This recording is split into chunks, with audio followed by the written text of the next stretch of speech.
ఆగండి ఆగండి ఆగండి ఆగండి. ఈ పెద్ద మనిషి ఏం మాట్లాడుతున్నాడో ఒకసారినండి. గుర్తుపెట్టుకోండి, 151 సీట్ల నుంచి 11 సీట్లకు వచ్చావు. ఈసారి ఒక సీటుకే పరిమితం అవుతావు. అనవసరమైనటువంటి ప్రెస్ మీట్లు, పనికి మాలినటువంటి ప్రెస్ మీట్లు ఇవన్నీ పెట్టి అనవసరంగా టైం వేస్ట్ చేయొద్దు. ప్రతి ఓడికి ఇదే భజన. 11 వచ్చినాయి తర్వాత ఒకటి వస్తుంది, 11 వచ్చినాయి తర్వాత ఒకటి వస్తుంది. బొంగు వస్తుంది. ఏమొస్తాయి? ఏం చేస్తారు మీరు అందరూనే? మీకు నిజంగా దమ్ము ధైర్యం ఉంటే మీరు సింగిల్ గా పోటీ చేసి ఇప్పుడున్న 21 సీట్లు గెలండి. అప్పుడు చూద్దాం. మా నాయకుడు ఇప్పుడు ఎప్పుడు కూడా సింగిల్ గానే 175 నియోజకవర్గాల్లో పోటీ చేయగల సత్తా ఉన్న నాయకుడు మా జగన్మోహన్ రెడ్డి గారు.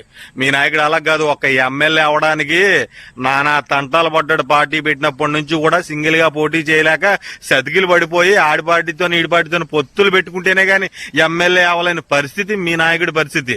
మీరు మాట్లాడుతూ ఉన్నారు మా జగన్మోహన్ రెడ్డి గారి కోసం.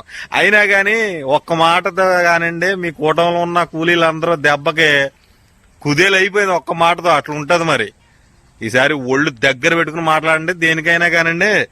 మీరు అన్నారు చూడండి, ఆ మాటకైతే మటుకి యాడ్స్ ఆఫ్ అండి. మరొకసారి జై జగన్, జై జగన్, జై జగన్, జై జగన్, జై జగన్, జై జై జగన్.